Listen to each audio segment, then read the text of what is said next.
Welcome back, everybody. In our video series here of Chapter 3, we are wrapping up Section 3 and therefore the chapter as well.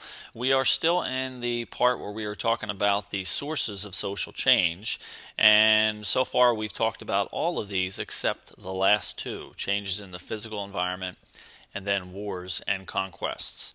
All of these cause a society to change in some way, and sometimes the last two here can be the source, the fastest or the quickest way a society can undergo some sort of change, and not always in a very positive way, as we will see.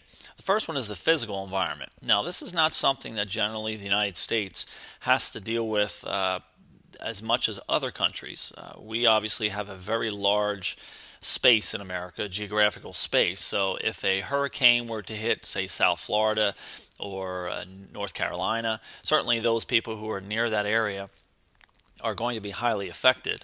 However, it generally is not going to destroy the whole country because we're such a large country. However, some of these physical environment aspects of social change become very important for a small island country like, say, Haiti or the Dominican Republic or Cuba or Puerto Rico and other territories out there where they have a very small landmass, and so sometimes physical environments can greatly disrupt that society. So we're talking about tsunamis, and we've seen some extreme cases of tsunamis and some devastating ramifications of that even today, with those areas still struggling to rebuild after those devastating environmental tragedies.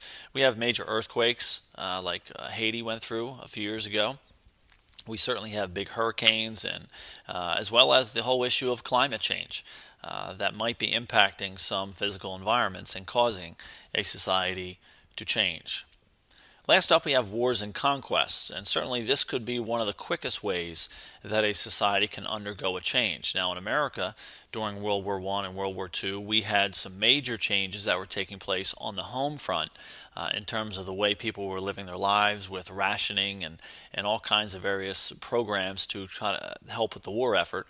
But in many cases, the quickest change comes after the war, either whether a country has won or especially when a country has lost the war. Many times the winner in the war will impose their culture on this other group of people, obviously overnight, changing a lot of that culture in terms of their norms, behaviors, values, language. A lot of various things have happened over the course of world history, which are examples of that. And of course, every time a society wins, they bring their culture with them. So examples that are on this sheet here, or on this page here, are all big examples of when that happened. When the Romans spread around all over the world, all over Europe, they certainly took their culture with them. Same thing with all their other examples that are there. So wars and conquests can have a big impact on social change for any society, some good and some bad, depending on what side you're on and whether you're focusing on the short-term ramifications of that war or even the long-term ramifications as well.